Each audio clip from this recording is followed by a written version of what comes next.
Cabeça para cima, conversando com você hoje sobre Palestina e Israel, porque temos ficado chocados com tanta barbárie acontecendo, surpreendidos com morte e morte violenta de pessoas que se engajam, às vezes até de uma forma inconsciente, em movimentos que estão acontecendo pelo mundo afora em defesa de quê, efetivamente? Israel e Palestina, jovens, adultos, toda uma população sofrendo de um lado e de outro. E a gente fica se perguntando, né, por quê? O que é que causa tantos conflitos, né? Acho que essa é uma boa pergunta. O que é que causa tantos conflitos naquela área toda? Antes, eu queria ouvir aí com os meus historiadores, etc., o que é a faixa de Gaza, afinal de contas? Bem, a faixa de Gaza, ela é uma região, um território propício tanto para questões econômicas, como ali tem requisitos de fósseis, de petróleo, ela também para a plantação, ela é considerada uma área favorável também, e isso chama muita atenção, né? Numa região em que é paupérrima, né? No sentido de terra, qualidade de terra, produtividade, entre outras coisas, isso é vista como poder, né? Uhum. É uma região de poder, né? Eu lembro até aqui, agora, um filme que teve há pouco tempo, acho que um filme de 2005, 2007, né? Em que ele falava justamente a historicidade da faixa de Gaza, né? Por que a faixa de Gaza é uma área que chama tanta atenção? E é justamente por isso, né? São esses fatores econômicos para uma região que é pobre, tem um potencial econômico altíssimo, né? E isso é interessante também, inclusive, para parceiros comerciais, né? Que foi no período da Guerra Fria, Estados Unidos e União Soviética, por exemplo. Agora nós temos novamente Estados Unidos e o BRICS que está se formando aí, volta-se para essa área mais uma vez. Então, por isso que a faixa de Gaza é sempre altamente falada. Quem é que ocupa preponderantemente a faixa de Gaza? De forma oficial, deveria ser a Palestina. Mas a gente sabe que, por via de ocupação legal, diga-se via guerra, né, ou ilegal, é o Estado de Israel. Mas, na verdade, assim, Israel, ele devolveu a faixa de Gaza para o Estado palestino. Oficialmente. Né? Sim, devolveu. Ele, na verdade, o que faz hoje, ele faz um patrulhamento na área da faixa de Gaza. Mas as terras que eram ocupadas, eles saíram daquela área. É isso que eu falei, oficialmente. Nós temos dados que, na verdade, provam ao contrário, que essa desocupação nunca foi oficial. Ela foi oficial via ONU, Estados Unidos e mundo ocidental. Mas que, na prática, esse policiamento, como a senhora chamou, ele é muito mais suspeito, né? Ou muito mais aparente, uma vitrine, do que se possa, de fato, apresentar. Mas, então, há pouco tempo eu estive com um grupo de jornalistas, a convite do The Face of Israel, que é uma organização do Estado de Israel, que levou um grupo de jornalistas para conhecer, né, Israel. Então, a gente, em 6 dias, fez uma viagem de ponta a ponta lá em Israel. Inclusive, fomos lá na faixa de Gaza. Eu também tenho contatos pessoais com árabes que moram na faixa de Gaza, né? E tenho informações do que acontece lá, por esses contatos que eu tenho. Antigamente, até Israel devolver a faixa de Gaza para os palestinos, a entrada e saída tanto do povo árabe quanto do povo de Israel era normal, entravam e saíam. Hoje em dia, se você é de Israel, você não entra na faixa de Gaza. Você pode até entrar, mas não tem garantia de que saia, né? E tanto os árabes, eles vêm a Israel para tratar, né, para se tratar, para fazer algumas compras, mas raramente, já não tem essa facilidade. Agora, a gente tem, por exemplo, nessa guerra que aconteceu há pouco tempo, né, em julho do ano passado, entre Israel e palestinos, na faixa de Gaza, as atrocidades que aconteceram tanto de um lado quanto de outro. Depois disso, a irmã de um dos líderes do Hamas, ela foi se tratar onde? Num hospital em Israel. Ela, em vez de, ela tem tanta segurança da liberdade que há entre o povo palestino, né, e o povo de Israel, que ela escolheu se tratar num hospital de Israel. Isso foi divulgado pela imprensa. Né? A organização que nos levou a Israel, nos levou lá na faixa de Gaza e nos mostrou a área desocupada por Israel, o que era feito antes e o que não é feito atualmente nessa faixa.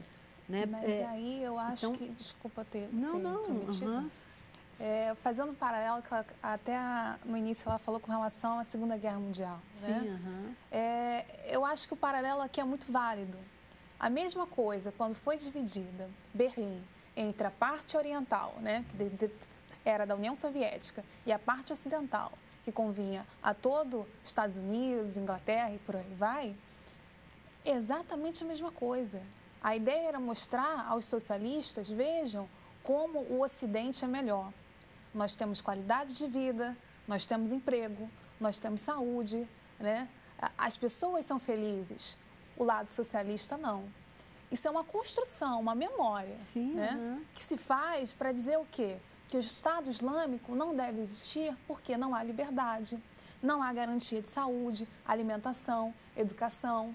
Mas então, por que, por exemplo, o Hamas optou por investir mais de 4 bilhões de dólares na construção de túneis para chegar até Tel Aviv, enfim, as cidades fronteiras à faixa de Gaza, e não investiu isso em hospitais, em escolas, na melhoria da qualidade de vida das pessoas que moram lá? Por que que os palestinos não era permitido a eles irem aos hospitais que foram construídos pelo exército de Israel nesse período de guerra? E por que as crianças lá palestinas eram usadas como escudo pelo Hamas, como escudo nessa guerra toda? Quer dizer, era só para se manter essa memória de que um povo é bom e o outro não? Porque, lógico, que a gente vai em vários lugares e vê que o povo palestino, ele quer crescer, que o povo árabe, ele também quer ir, ele tem condição, é um povo rico, super rico, tem petróleo, né? Aquilo que Israel não tem, eles têm. Mas por que não usa isso para o desenvolvimento? Por que usa isso como arma de guerra? Vou fazer só um pequeno registro. Esse é o problema da controvérsia aqui, né?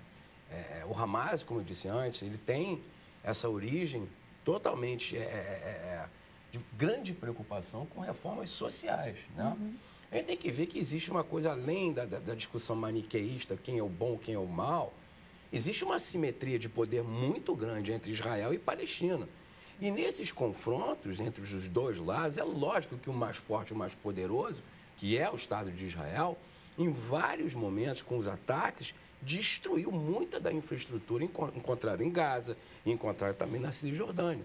Tem que ver, hospitais foram destruídos, maternidades, tudo isso por causa do confronto, é um momento de guerra. E a guerra, ela tem esses desdobramentos que chegam ao ponto do absurdo, né? Inclusive o próprio lado do Hamas de colocar escudos humanos contra os bombardeios. Sim, isso foi usado. Agora, além de tudo isso, essa assimetria de poder tão grande e que na hora do confronto, é lógico que isso se manifesta destruindo exatamente a infraestrutura social construída pelo próprio Hamas, pela autoridade palestina ou pela OLP na época, né? Tem esse lado. A gente fica se perguntando assim dos interesses internacionais nessa questão toda, né? Porque as causas principais, as causas de se ter uma terra, de se ter um espaço adequado para a subsistência, é sem dúvida direito de todos os povos, né? Direito de Israel, direito também dos palestinos. Agora, chama a atenção também o fato de que a gente vê, Israel tem lá um concentrado, um dos maiores concentrados de correspondentes internacionais. E o que se acaba vendo na mídia como um todo é muito essa posição de Israel como culpado e a Palestina como a que está sendo oprimida, né? A que está sendo esmagada nesse contexto todo, mas muitas vezes também as maiores barbáries que a gente está vendo em termos dos métodos utilizados na morte de pessoas, queimando pessoas, né? Degolando pessoas, isso tem vindo muito mais da Palestina. A gente tem uma palavra do Giancarlo Summa, que é o diretor do Centro de Informações da ONU no Brasil, e que eu acho que é interessante a gente olhar para poder comentar em cima, tá bom? Vamos lá. Em 1947, a Assembleia Geral da ONU determinou a partilha da Palestina, que naquele momento era uma colônia britânica, com a criação de 2 estados. O Estado de Israel, para o povo judio, os sobreviventes do Holocausto, uma antiga reivindicação, e os palestinos, que viviam na Palestina.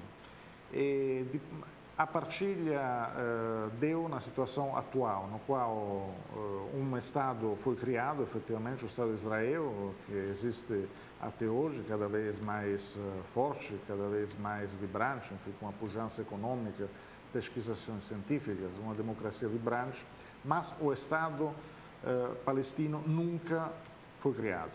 O Estado palestino continua sendo uma aspiração legítima, justa, do povo palestino e também representa essa situação, ou seja, a falta de solução da questão palestina, uma das crises mais antigas e mais difíceis para a comunidade internacional. Para a ONU é um fracasso, objetivamente, passados quase 70 anos, essa aspiração do povo palestino ao Estado continua sendo uma aspiração. A Palestina continua sendo ocupada na Cisjordânia, Israel ocupa ilegitimamente o território palestino na Cisjordânia, e Gaza, outro pedaço do futuro Estado palestino, é submetida a um bloqueio ilegal que de fato penaliza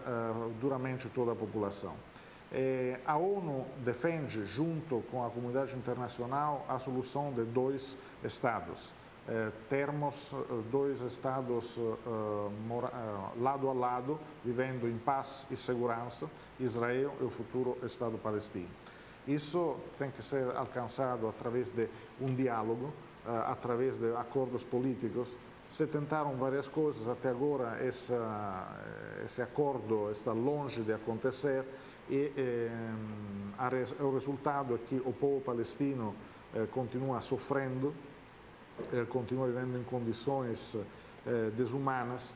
O último conflito em Gaza matou mais de 2.000 pessoas, sendo mais de 500 crianças, e outras centenas ou milhares foram aleijadas, perderam os pais. É uma situação dramática, crianças estão morrendo de frio hoje em Gaza, na Gaza que foi destruída por Israel. E, por outro lado, também Israel não vive em paz, não vive em segurança.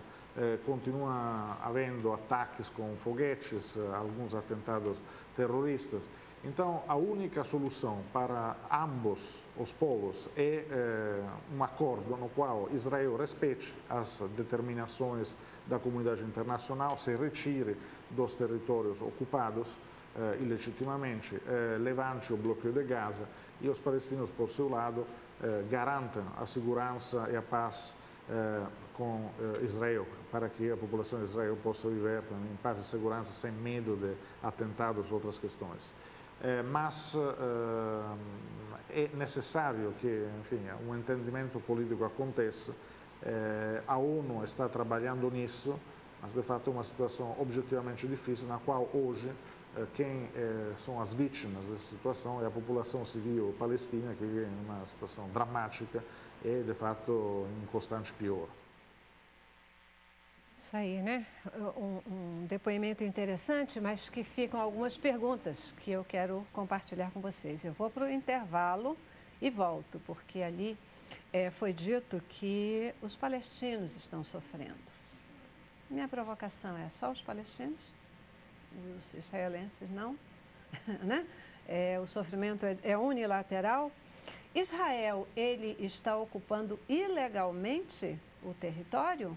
Não é o Estado que efetivamente existe oficialmente, mas ele está ocupando ilegalmente o território? Qual o papel da ONU nessa história toda? Será que está havendo erro tático na solução dos conflitos? Só para vocês já irem pensando para o nosso próximo bloco, tá bom? Intervalo.